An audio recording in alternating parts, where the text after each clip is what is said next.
These are condenser mics, Oh, Steve. I knew it. Yeah. I did know it. Yeah, they're running on phantom power and everything. Phantom power! Spooky.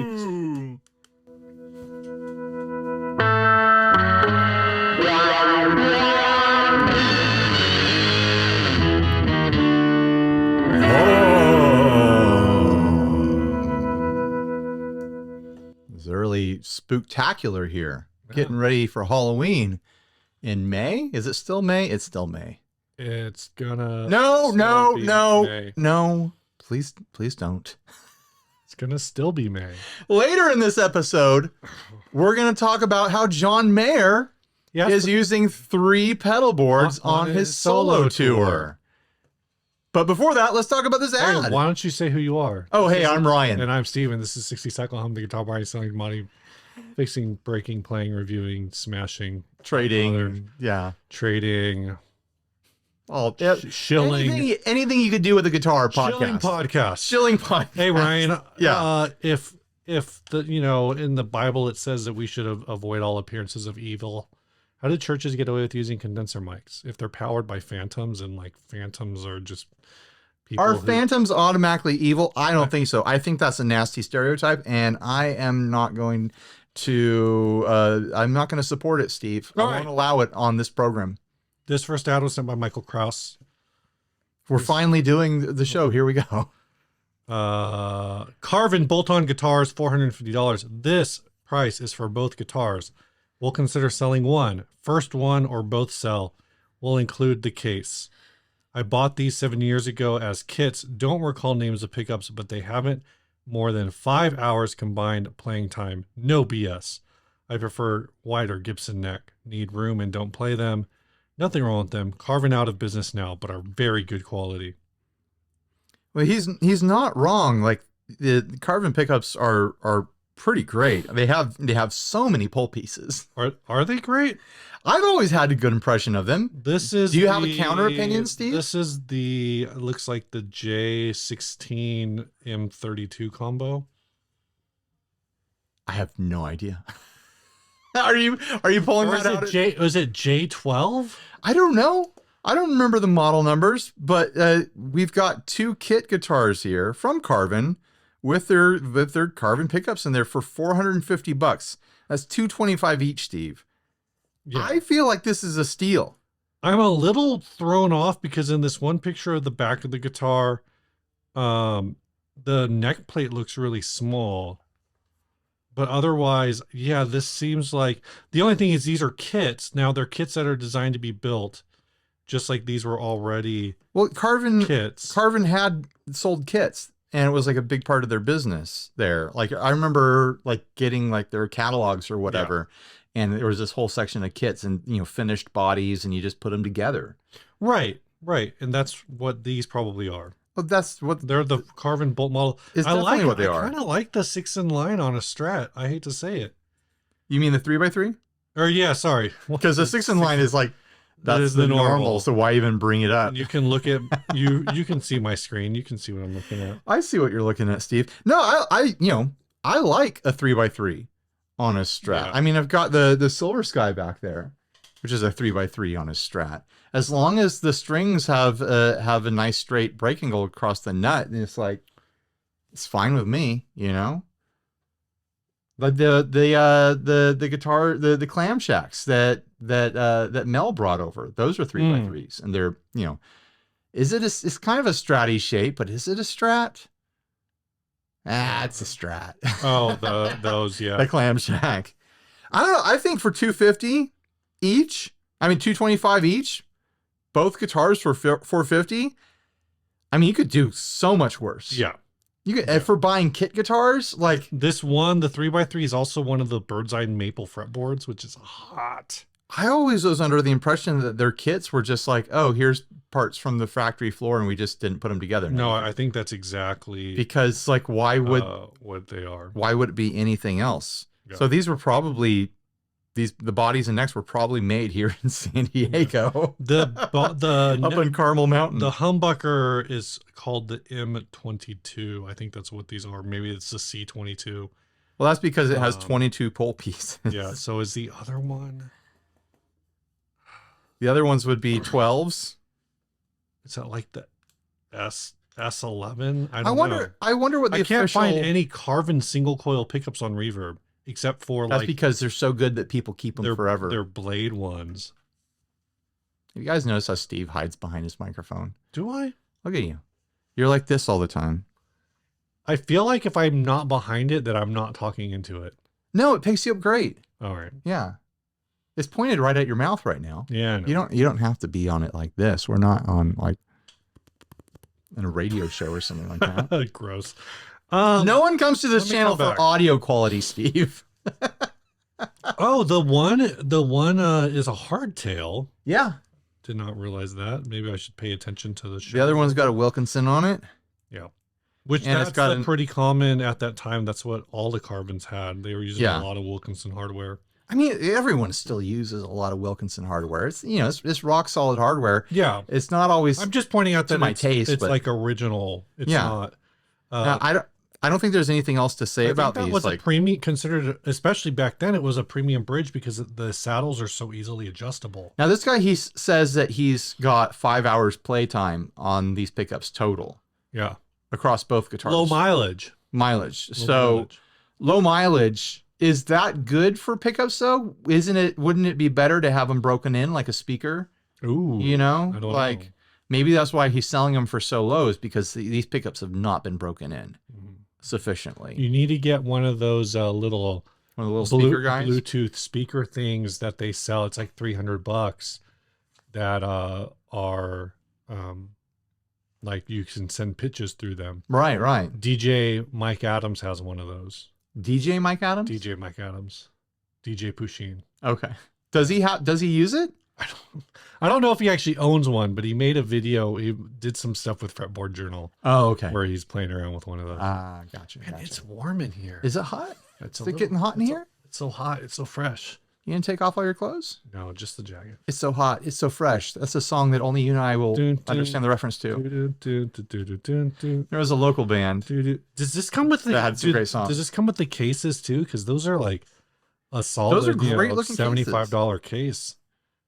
I think this whole thing's a great deal, whether it comes with cases or not. Yeah. I mean, if it comes with cases, go buy this, keep the cases, and flip the guitars. No, you don't want the guitars. I mean, basically, this guy They're not basses. Or this person. Guitarily. Sorry. This person is marking the price down because they are kits. I don't know. Sure. How I mean, much that's a given. Kit. Let's see if I can find a kit. You can't expect too much for kits. Like, that's the trade-off. You buy a kit and you're never going to get, full retail out of it. Even if the parts were made in the Carvin factory in Carmel Mountain, San Diego, California, 92127. West Coast of the United States of America. Is that 92127? North America, planet Earth. The Sol system. These Carvin kits don't exist anymore. Milky Way galaxy. I don't have anything else to say about these. Either go buy it. Someone buy this. I played the bolts. They're good guitars. Yeah. All right.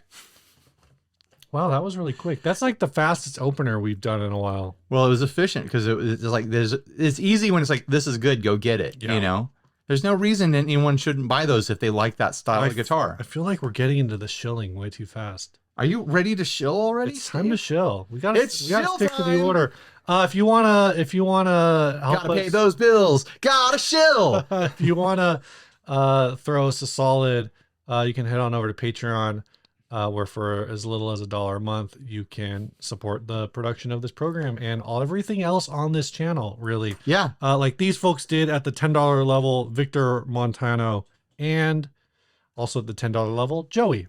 Oh, thank you, Joey. Thanks, Victor and Joey. I saw the email about Joey come in earlier.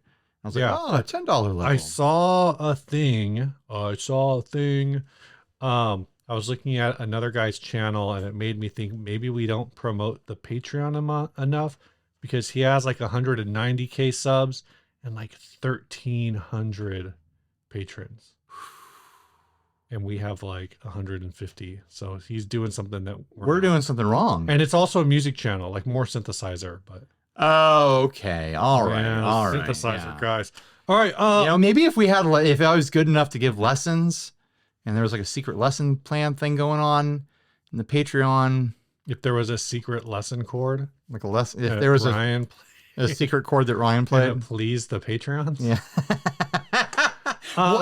What could we do to bring value to the Patreon that would make sense, that would inspire you guys to want to support us monetarily? Don't put that out there.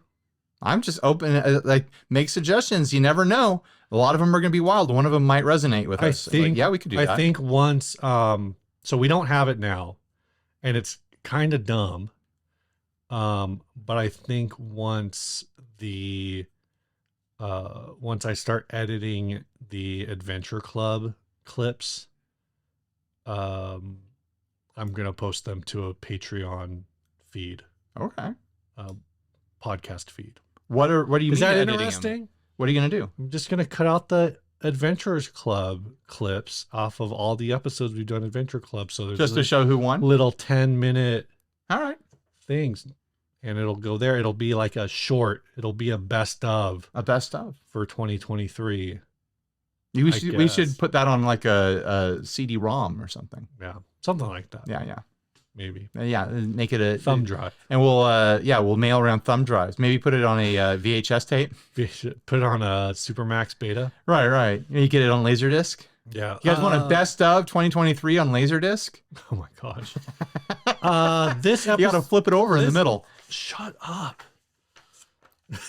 Oh, I lost where's my note? I don't know. It fell out of my book, I guess. Oh, well. Steve is having a rough day. This episode is brought to you by Pickup Music. They do lessons. I've completed 2 grades of Caged. Wow. I'm moving on to the 3rd grade. What happened in 2nd grade? 2nd grade was like combining triads. Wow. Moving up the fretboard. This will tie in later, the piece that I learned for the end of the grade video, your thesis of sorts, was called Gravitation, because it's Jonathan Mayer. Have you heard that he's using 3 pedal boards I have heard that on his solo tour? I saw that. All right. I saw that somewhere. Yeah. So I'm through that, and now I'll start grade 3. And like I've said before, it's basically taking me, grade 2 was a little longer. It was actually 8 lessons. But a couple of them were pretty short, and it's taken me like about 2 weeks per grade because of my schedule. But I don't feel pressured to like I can go as fast or as slow as I want.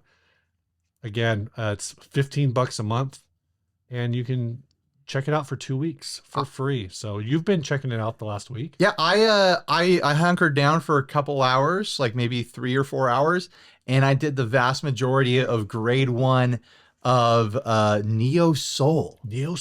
And I actually did learn some things. Like the first couple lessons in grade 1 were like, okay, all right, yeah. And then all of a sudden it was like, oh, okay, I've never played those chord shapes before. And then I started to take a peek into grade 2, and I was like, oh, this gets a little spicier than I was expecting. But I did learn something in grade 1. I haven't done the video part yet to send in a video to see how they critique me.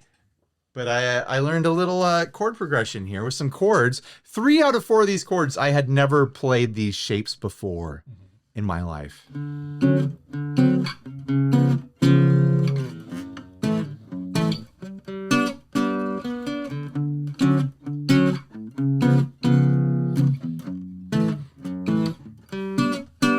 It's pretty.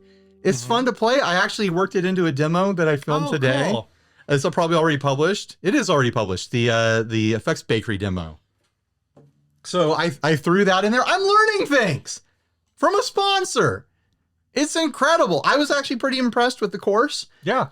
It started off really nice and easy. I was like, okay, yeah, I've got this. I'm going to work my way through all the grades today. Who's the instructor on that one? Ooh, I don't remember people's names. Sorry. I know it's somebody, but obviously there's 2 people. They go back and forth. Oh, okay. Yeah, a lady and a guy. Ah. The lady has this kind of it's a Stratty thing with abalone inlays, and the guy has an Ibanez Artcore sort of jazz box thing. Oh, This is how I remember people. cool. By their gear. Great information, Ryan. Oh, I had a fun. I forgot about this. Yeah. God, we could just do a entire. We're gonna eventually have an episode that's just 1 hour long sponsor spot. I jumped on one of their live streams. Oh, did you? So they hosted like a live stream, and actually people, you can like jump on camera with them, and like you raise your hand and jump on camera so you can say a thing instead of typing it in the chat. I had my kid with me, so I was mostly listening and not really doing. It was designed to be like a live lesson, with Molly Miller, who's Dr. Molly Miller is doing the caged course, so it was mostly caged live stream. And somebody asked her like, hey, what was that purple guitar that you were playing the other day? And I saw it. I saw like a quick side shot of it, and I was like, oh, it was an Equitz guitar. It was really? one of the purple Deveras. Nice. And our friend of the Lavender show, Deveras. Kevin And so, Equitz. that was like a fun little thing to be like, oh, I know that guy. Yeah, that's fun. Yeah, I'm enjoying it. I'm going to go spend some more time next time I have free time in my life. I'm going to go spend some more time. I'll wrap up that first grade of the Neo Soul. After taking a peek at second grade, I'm like, oh man, I don't know if I love Neo Soul enough to get this smart about it.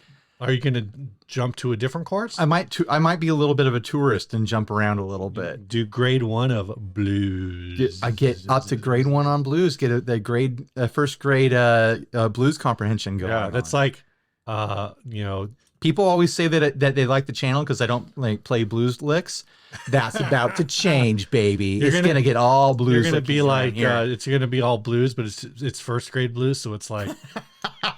I tripped on a rock. All right. This episode's also brought to you by String Joy, crafted in Nashville, Tennessee. I don't know. Did I do the call to action? Go check out Pickup Music. We've actually had a few people here and there say that they've checked it out. Use the code below or the link below. I think it's really good. It's great. 2 free weeks. If you don't like it, then quit. If you love it, then stay on with it and keep going. Get all the way up to grade 12 and then graduate with your GED. I think there's only 6 per pathway. You can't get a GED. I'm sorry. All right. This episode's also brought to you by String Joy, crafted in Nashville, Tennessee, played on stages worldwide. I've been using them. You've been using them. I've been using them. But I just noticed a guitar that I had put the coateds on. Actually, here's the debate I had in my head. I couldn't remember if I had put the coateds or the non-coateds on there.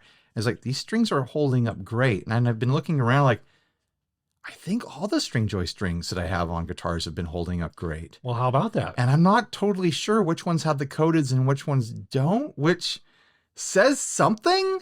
What does that say? I don't know, but I've been really enjoying them. I like the 11 to 52 set. Steve is holding up the lighter set, I think, the 9 to 42. Do you have this set in between them? The coateds are the 10 and a halves, I 10 think. and a halves. I like the 10 and a halves. I like the 10 and a halves. Yeah. I was thinking about how, because I'm playing my Strat a lot during the pickup music lesson, so I probably should restring it. Do you want to take some 9s with you? I don't want to put 9s on. Do you want to take an 11 with you? I don't want to put 11. All right, let's get some more strings. Something else. We'll get some new strings in here. So maybe I'll just hold off for a minute. But anyway, these are great strings. Yeah. I like playing them on the guitars that you have them on. They're strings. What do you expect them to be other than strings? They're strings. Yeah. You put them on your guitar, you go bring, and they make a sound. You like them or you don't. There's some brands of strings that I hate. I just can't stand them. Like GFS Boomers, I hate the way they feel. I'll never accept a sponsorship from GFS Boomers. It's just the reality. GHS. What about GHS? GCF. What about GHS Rockets?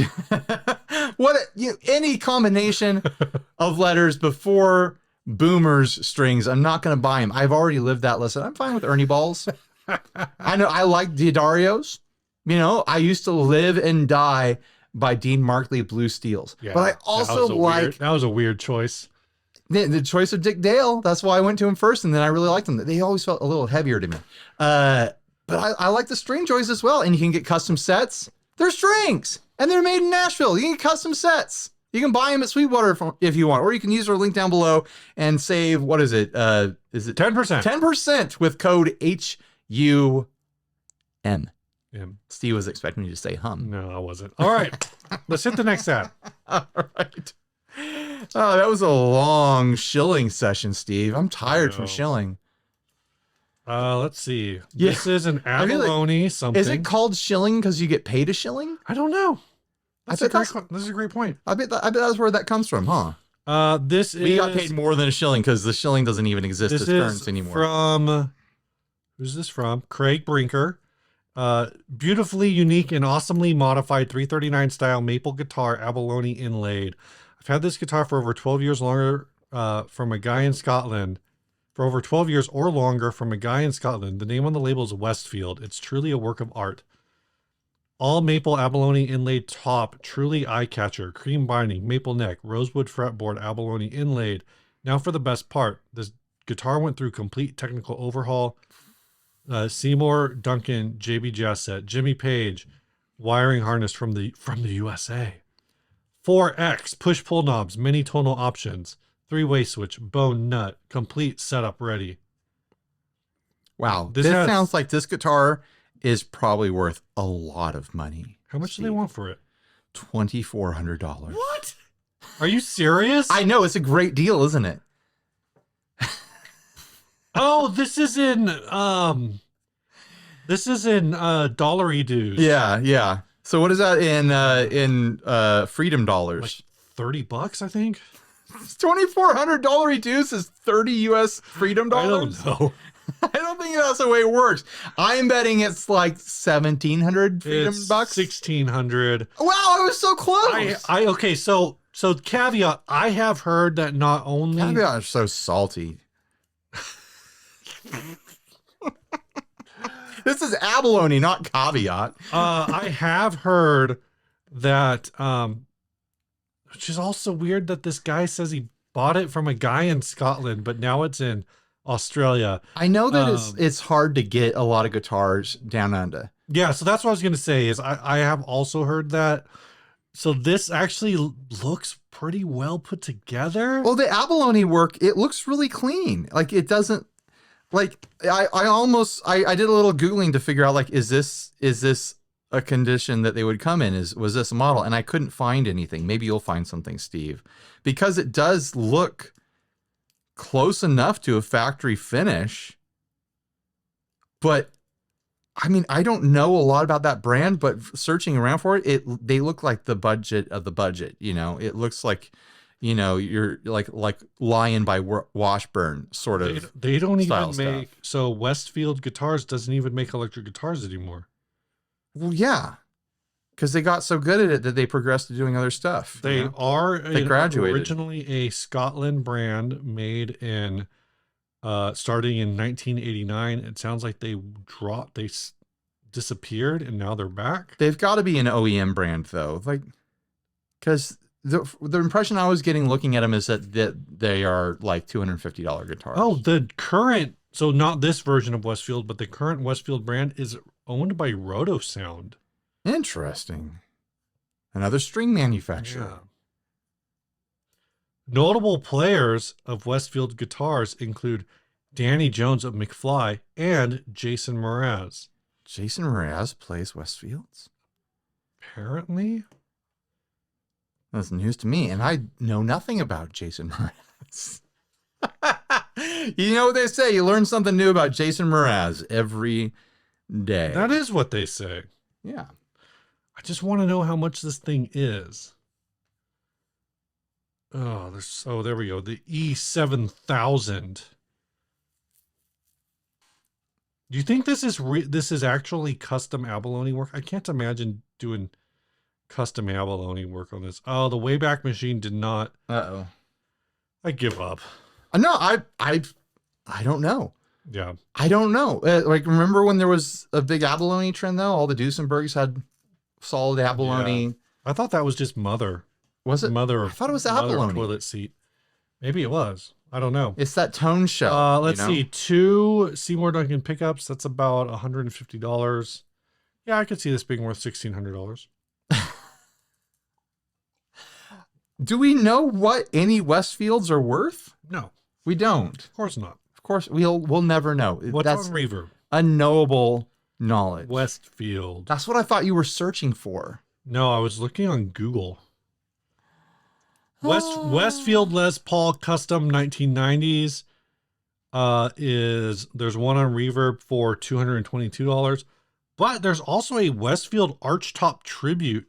It's a ES 175 style. Oh, this is Westville. Oh, look what I just found on eBay. What'd you find on eBay, Ryan? This guitar for 850 Australian plus 280 This shipping. exact one. This exact one. What? So they've already gone down in price. Jeez. Yeah. I'm seeing a Westfield electric guitar for kids for $87. Yeah, but that's for kids. I'm seeing kids don't a know anything. S-style Westfield for $199. Comes with an amp, a bag, Right. and a music stand.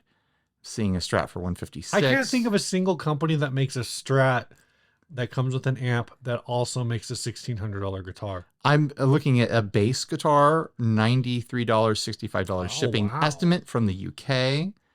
Now, this is not a brand that commands $2,400, and this person's already figured it out because they've relisted it on eBay for $850.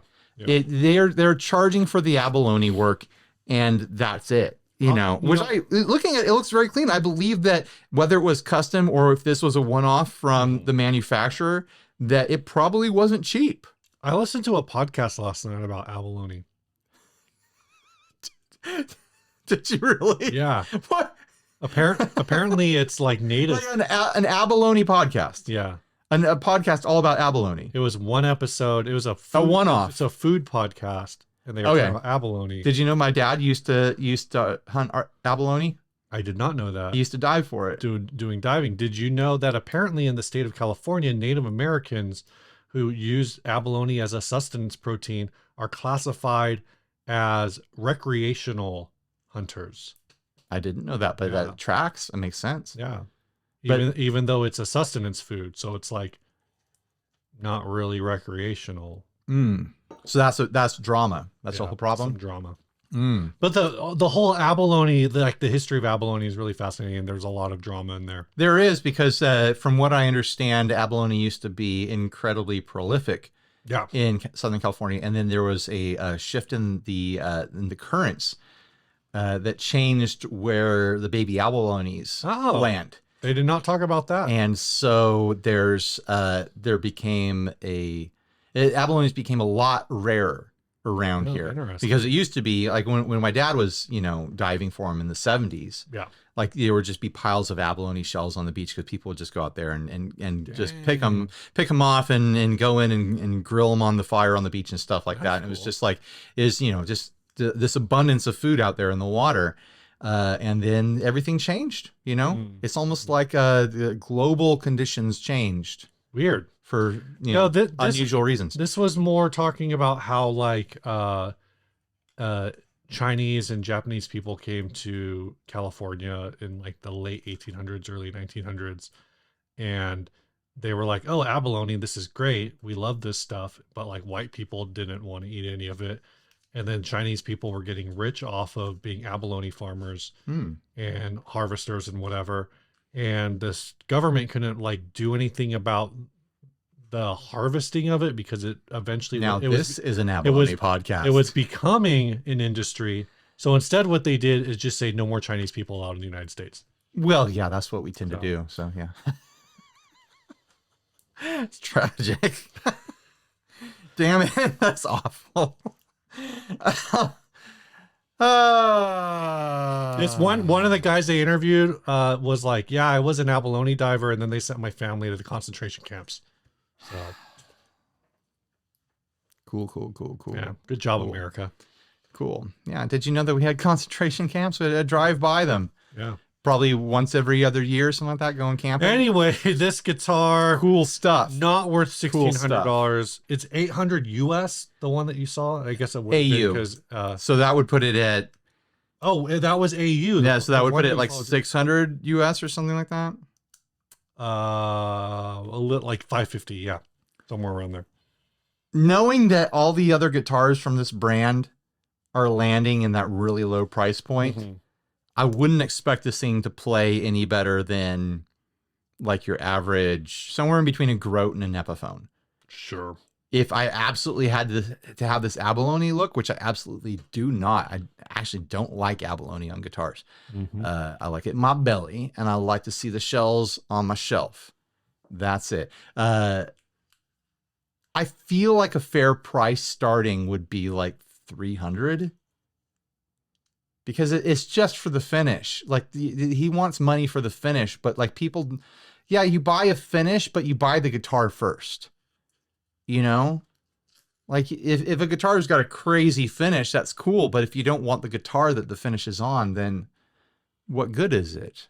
Maybe this is a custom inlay, because I'm not finding any other ones. No, it was either like a one-off from the manufacturer for like a trade show or something, or it's exactly what the guy said, and he had someone do a custom inlay on it, or the previous owner had a custom inlay done on it. Which is fine. Whatever. Customize your stuff. Just don't expect to make your money back when you sell it, you know? It's too much to ask. So yeah, I don't think anyone should pay $2,400 for this or whatever he was originally asking. He probably priced it because he saw a Duesenberg and he's like, I've got that guitar. Well, it's 12 years ago. Was Duesenberg a thing 12 years ago? No, I'm saying he put that price when he listed it. Gosh, I hope he didn't pay $2,400 for this thing. 12 years ago. 12 years ago in Scotland. Can you imagine? Like paying $2,400 and then finding out you bought a $200 guitar? Ryan, I can only imagine. I can only imagine. Yeah, I got a question for you. Steve, I'm ready to answer your question with my whole heart. What's new? What is new, Steve? You know, I don't have an answer for that, so I am going to counter ask you. What's new? I bought a Mood Mark 1. Is this a sponsorship spot? Not yet. I've been buying a lot of pedals, one of which I can't talk about because it's not actually released yet. I bought a couple other pedals. I bought a here and there. So some used pedals. Steve has been buying. Super rich Steve out there. I'm wondering if I'm having like some kind of post-NAMM crisis kind of a thing. Post-NAMM, pre-Gear Fest. Here's the thing. Here's the thing with all of it that makes it extra dumb. I don't have a pedal board. Like I don't have any. Oh, that's a thing. Maybe you should ask John Mayer if you could borrow one of his pedal boards. Maybe Did you know that he's got 3 pedal boards that he's using on his solo tour? Here's the thing I do need. I need to buy. I need to procure. Maybe the folks at home can help me out. I want a surge. I need a surge protector. All right. Some kind of like surge thing. And I know that there are ones out there that like companies like Furman, I think Planet Waves, D'Addario might make one as well, that are really good at like for audio usage. Like they're very quiet. Do you have noise issues?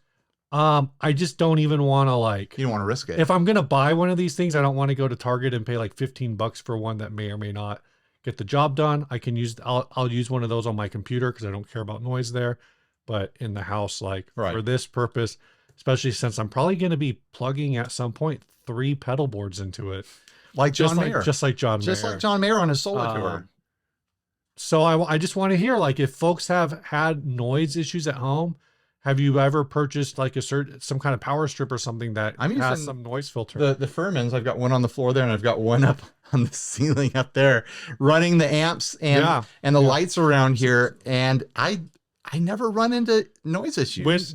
We had one of those Furmans at church years ago, and that was the only way I could get my pedal board to run quiet at church. And the church had really bad power. You know, I have a weird issue. That's why I know like some of these power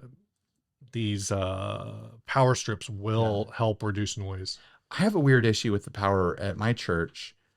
I think they have less power there, which is, it shouldn't be that way, right? It should be standardized. I mean, unless you're putting like a real heavy draw.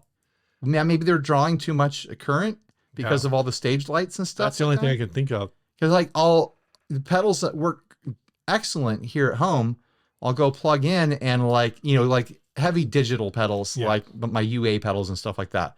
Sometimes they'll just start freaking out on me at church, and it never happens here. Maybe it's a curse. It's a curse. It's not a church building. It's a middle school. That's true. So the church is working on getting a different building at this moment. Does this happen with all power or just phantom power? It's not phantom power. I'm not running phantom power to my pedalboard, Steve. Do we want to open mail or do we want to save that for next week? Let's crack it open. Let's crack this Let's open. make that the what's new right now. This is from Mom's Timeout Corner. I have no idea what that is going to be. Like, it's pink. It feels like I had scissors over here, but now I don't know where they are. It feels like my hand. nothing I recognize, like just holding it. What do we got here? There's a note. Stephen Ryan, my husband, Spaghetti Butler, is a fan of the show, and we thought you'd send you some of my handmade beard balms. Cool. We hope you enjoy. Allison and Ryan, beard balms. I don't know if Allison knows this, but Steve and I both have beards. It's a big secret that we've been keeping from everyone. I've never actually balmed my beard before. I don't know that I've balmed my beard either. I usually use an oil. I never put anything in my beard other than shampoo. Oh, this is like a very neutral. It's, why does this remind me of Christmas? How do you use it? I'm afraid I'm going to use too much. I think you just take a little. I scraped it with my thumb. You can use that too. It's just like a hair, like you would use like a hair wax, I think. What is it supposed to do? It's just going to make your beard be beardy. My beard is going to be beardier. This than it ever ingredient was set, before. this ingredient set is like how you know, oh, this is great. This is all good stuff. So yeah, so this is kind of like it's a beard wax, but it's kind of got similar properties to like a beard oil. If you don't use beard oil either, right? I don't use anything on my beard. Sweet great. tobacco beard balm, momstimeoutcorner.com. Is that what that smell is? Sweet tobacco? Oh, yours is different because this one, let me smell yours. Well, let me smell yours, Steve. That is a very different smell. This one's much more subtle. Oh yeah, what is that? That's like a laundry day. This one is I'm not trading with you. I like mine. Cedar and citrus beard balm. Cedar and citrus.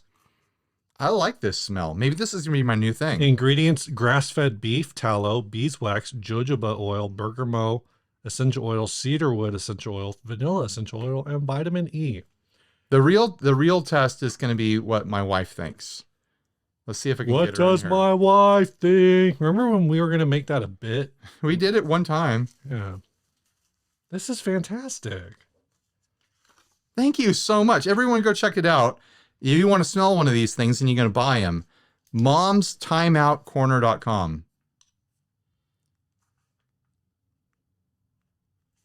I'm texting Lauren to come in and smell this. That is not awkward at all. What do we want to do now, Steve? Hold on, I'm taking a picture of this so I can put a link in the... If you guys want to send us stuff, the address has been up here. I wear an extra large. You still wear extra large, Steve? I can take an extra large or a double extra large. If you want to send shirts, if you run a company, or if you want to send stickers or pics. Last week we did like a pic exchange with people and sent them pics. I've got a pile of pics here. I should probably get some more stickers made and pics. You probably should. We've been saying I should do that for years, and someday I'm going to do it. You should upload all of the resources to the Google Drive so I can take over ordering stickers. Lauren has entered into the podcast room. This is a beard oil that someone sent to us. A beard balm. Do you like the smell? She likes it. Mikey, she likes it. Well, do you think you'd like smelling that on my beard? She's going to smell it again. Yeah. Yeah. I had to walk through some other weird bad smell to get in here. I was worried that it was that leaking out, whatever it was. Were you worried that we like pooped in here or something? Like, what are you talking about? She says she's It was a weird, like, chemical-y smell. a weird chemical smell. I was worried as I came down because I was like, what if he made the chemical smell? This is exciting podcasting. Thanks, honey. Sorry.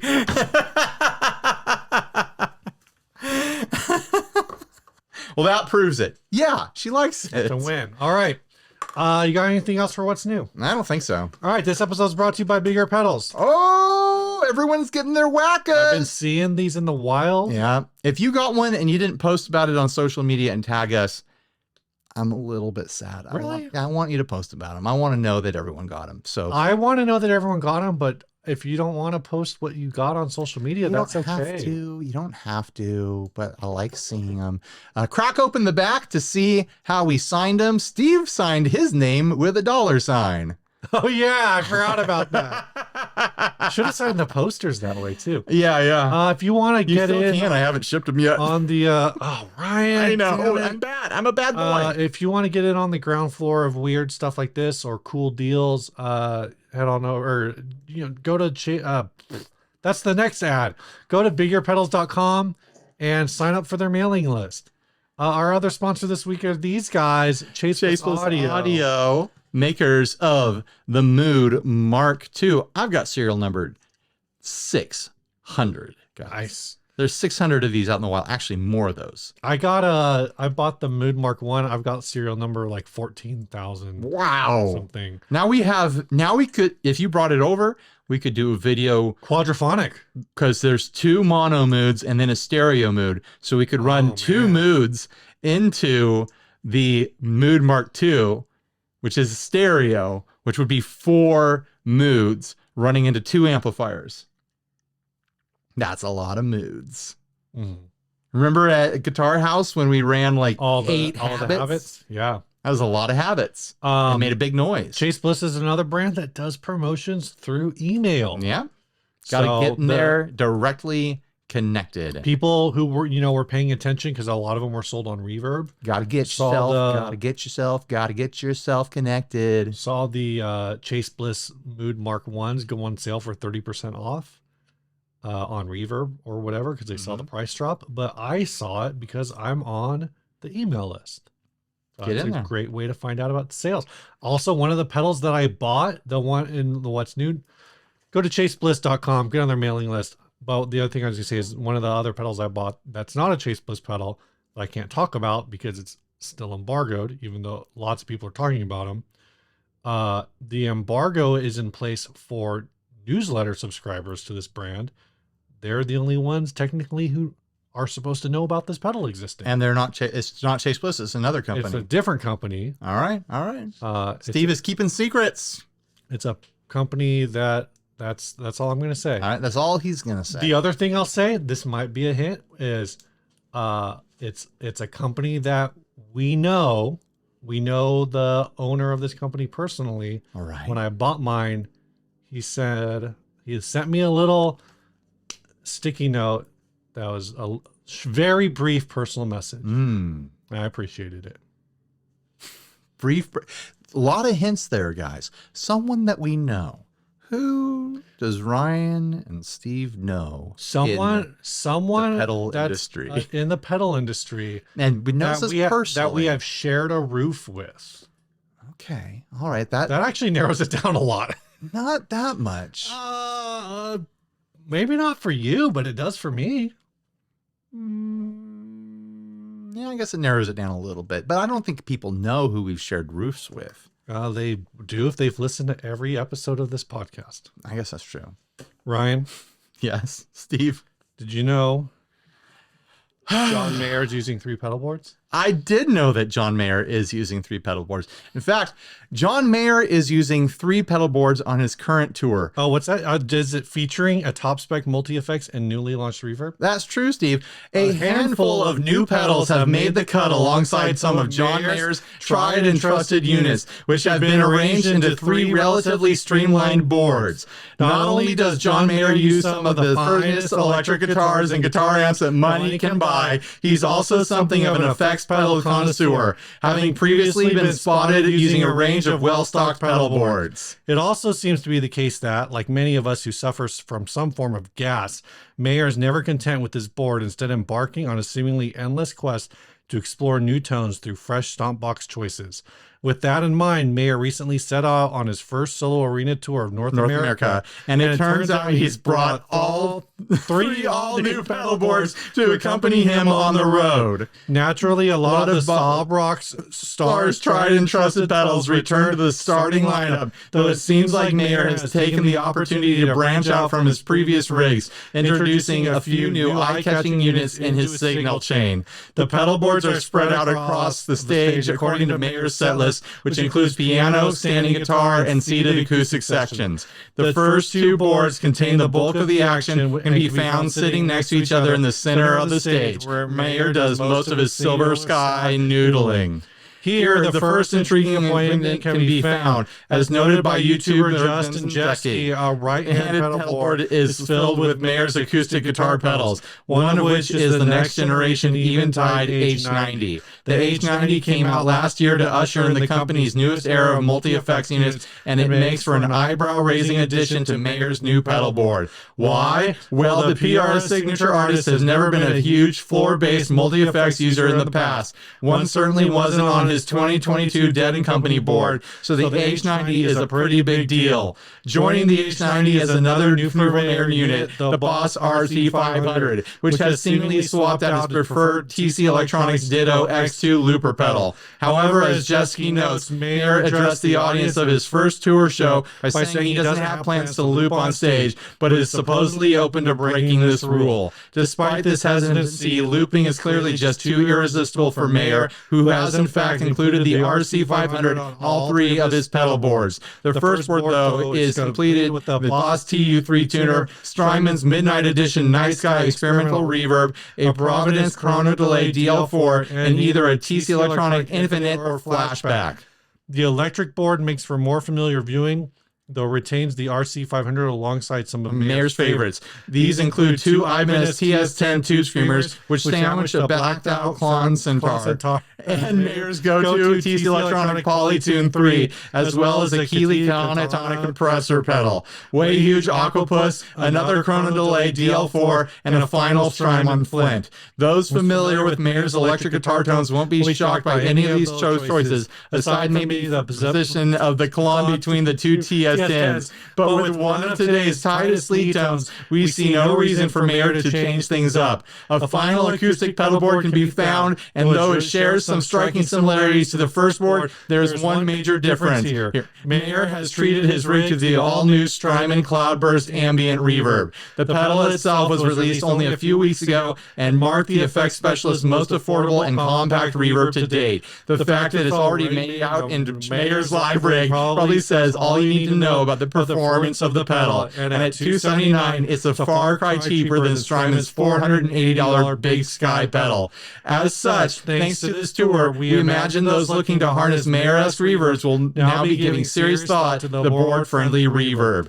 It's business as usual for the rest of the rig, with the final pedal board containing another RC500, Eventide H9, Boss 93 and Strymon Midnight Edition Night Sky. Despite the choice selections, is not the first time Mayer's equipment has caught guitarist attention in the early stage of his tour. Just last week, he was spotted playing an ultra-rare double-neck Martin guitar built by Tim Teal, which was first seen over a decade ago at NAMM 2010. On the guitar front, Mayer also reunited with his Fender Monterey Jimi Hendrix Custom Shop Stratocaster at the Love Rocks benefit concert earlier this month for his first blues trio performance in 6 years. Oh my God, is that it? Award-winning piece of guitar journalism right there, and I'm glad we could document it here for the podcast. I mean, that wraps up that topic. We don't really need to do any more of that. This ad was sent by Andrew. I got a request. Okay, if you made it this far. Did you make it this far? Good job. You did. I started listening to John Mayer today. I own his. I finished. I'm not going to do it anymore. I own his first major label release. I don't own anything else. I want to know what people's favorite John Mayer song is. Post it in the comments. Don't post it in the live chat if you're in the premiere, because I might not read it. Post it in the comments. Because I want to know, because one thing I found, John Mayer's one of these guys where, like, I know, he said some very controversial things. He's kind of there's a love-hate relationship with John Mayer. And one thing I found consistently in listening through his music is I don't like his production. It's not like the music is like good or bad. It's that I feel like there's a production quality that's like too shiny. I'm not sure I can think of any John Mayer songs off the top of my head. That's okay.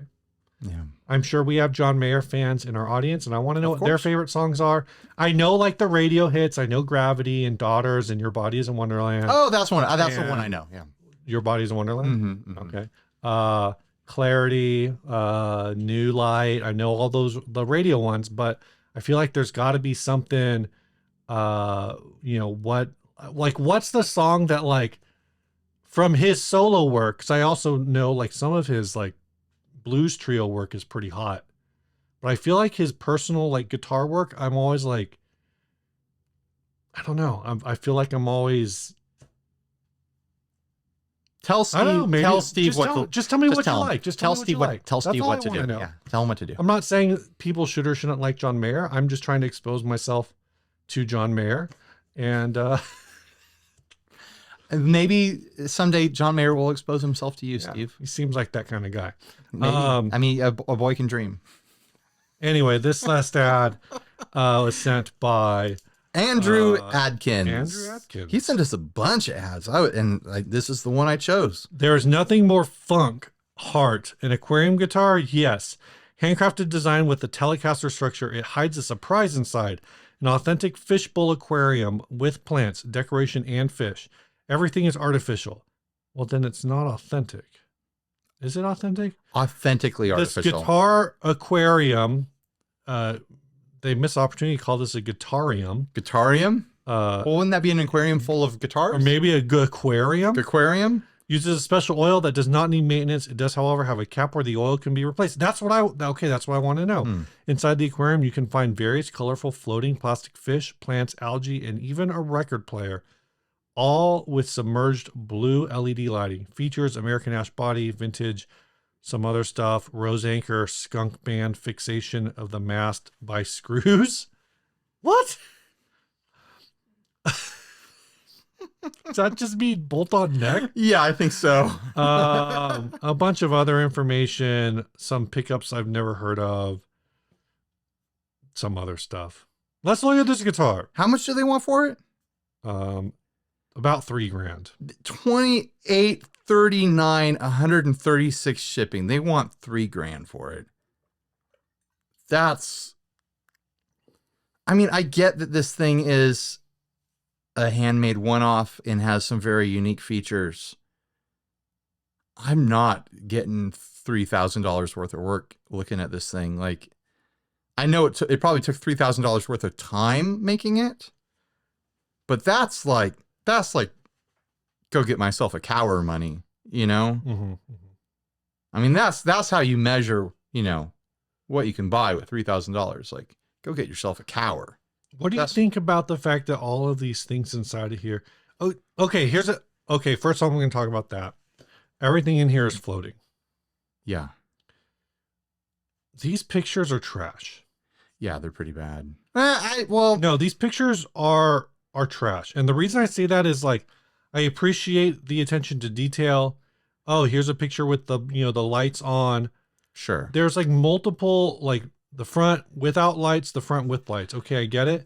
Why is there not a single picture of the back? They mentioned I know. They mentioned like, oh, there's a special cap in place. Where? And you never see we the cap. never see the cap. I want to see the cap. I was hoping to see the back, and you can see from the line of pictures from the listing that there's no back picture. Yeah. I didn't exclude it. It just wasn't there because it's actually a little confusing because one of the pictures in here is like mid-production. So it doesn't have the final coat finish on it. It doesn't have the faux like sailor binding. I don't know what else to call that. Right. It's that like the chain. No, it's not because usually it's not binding, but it's stylized as a binding. Right, but it's like a metallic chain where Yeah. I think they intended to use like the gold rope, Right. I can't imagine that any of that is comfortable. Like, this is not going to be a comfortable player. I get the concept, but a lot of the work is pretty rough. Like, I'm not saying I could do better because I definitely couldn't, but this isn't $3,000 clean, Like, we've seen concepts like this, hollow guitars with a liquid inside and, things floating around and stuff. And like, you can do clean work with that concept. And the headstock is not saying $3,000. I mean, look at the tape line for the paint. just past the nut there. Like, this is not $3,000 work. Like, here's the thing I don't understand, right? We're talking about this. Like, the concept is the concept. The concept has been delivered. Here's a fish tank guitar full of plastic fish and all sorts of little trinkets and stuff like that. But I'm looking at the actual quality of the work, and I'm just not seeing the price tag. Mark per guitars. Is that a? And I don't want to dog on someone's All thing right. that they made, but the price, it's the price that I'm scoffing at, because I think it's fun. It's whimsical. No, it's a fun idea. I want to know. I would want to know more before purchasing it. It says, You want to know where that cap is. That's I all want to know Steve where wants that to know. cap is. Well, because it also says I got an oil that doesn't need maintenance, but it can be replaced. So what's the circumstance where you would want to replace it? If you want a different color oil. And then if it's a special Oh, oil. it's for extended mileage guitars. If it's a special oil. it goes over 100,000 hours on those pickups. You need the extended range. Oil. What kind of oil is it? It just says, oh, it's a special oil. Probably mineral. Mineral oil? Coconut oil? You'll know when all the paint starts like melting off those plastic fish. Like that's like the kind of detail that seems goofy to like, oh, what oil is it? But I actually can't think of that many like baby oil. Like, I'm trying to think of clear oils, and mineral oil, baby oil, and after that I'm out of oil. Avocado oil. Is avocado oil clear? Maybe. I've never used it. It comes in a green bottle. Coconut oil is clear, but then it turns solid, so This is not coconut oil. Maybe it's like linseed oil. Is linseed oil clear? I don't know that many oils. I don't know that. Yeah. Folks, tell me what oil it is. List your favorite oils. List your favorite clear oil. All right, Ryan, we got an Adventurers Club to pick. Yeah, we do. Man. Also, I want to note it. I just want to note some guitars only have one bottle opener on them. Oh, yeah. This headstock has 3. I think that's a new record. 3 bottle openers on one headstock. I mean, maybe that's it. That's the price of admission right there. $3,000 because you get $1,000 per bottle opener. Exactly, Steve. Exactly. So we've got the 2 Carvins, we've got the Abalone thing, And we've got the Aquarium.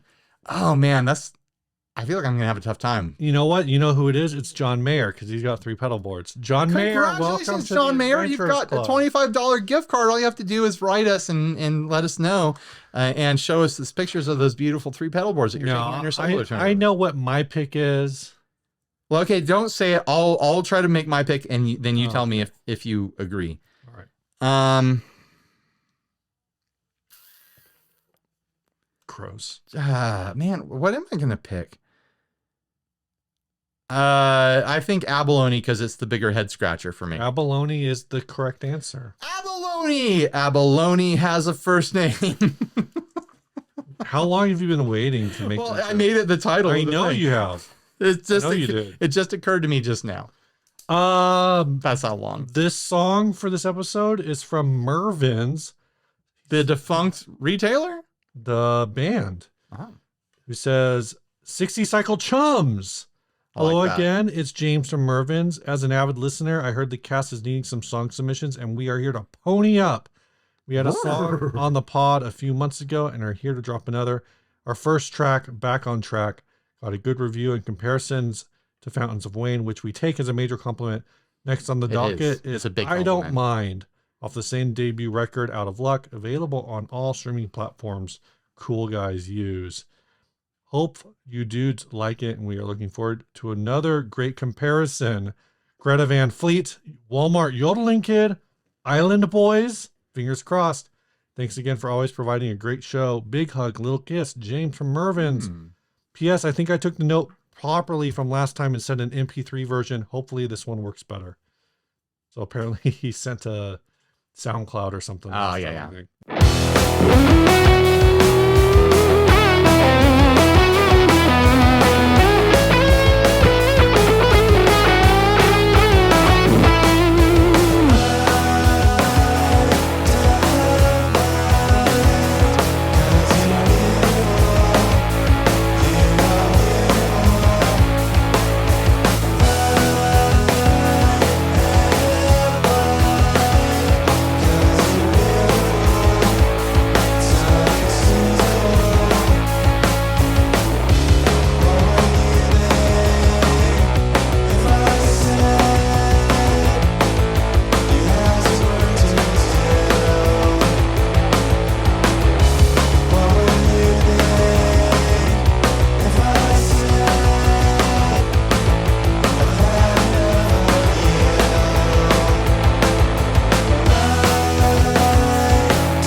That's good stuff. I can't place the vocal. The vocal sounds like something to me, but I can't place it specifically. But musically, this is a Dinosaur Jr. song. Yeah, with that hyper saturated, fuzzed out lead work there. All that. I was waiting for that. Even like, I mean, the rhythm work made me think of Dinosaur Jr. out the gate. And then I was just thinking the whole time, like, is there going to be like that kind of out of phasey, like super, like you said, super saturated lead? And there it was. Right when it happened, I was like, there it is. There it is. Yeah. All right. Thanks for sending it in. Yeah, it was great. Thanks for making it to the end of the show, everyone out there. Yeah. You know you're the real heroes. Everyone else who just kind of watched the first 10 minutes and then gave up, or they fast forwarded to the bit about John Mayer using 3 pedal boards on his solo tour. They're the posers. You guys are the real ones who made it to the end here. I mean that from my heart. You're the real ones. Wow. And I respect you and I love you. That kiss is for you. Stay grounded. Bye.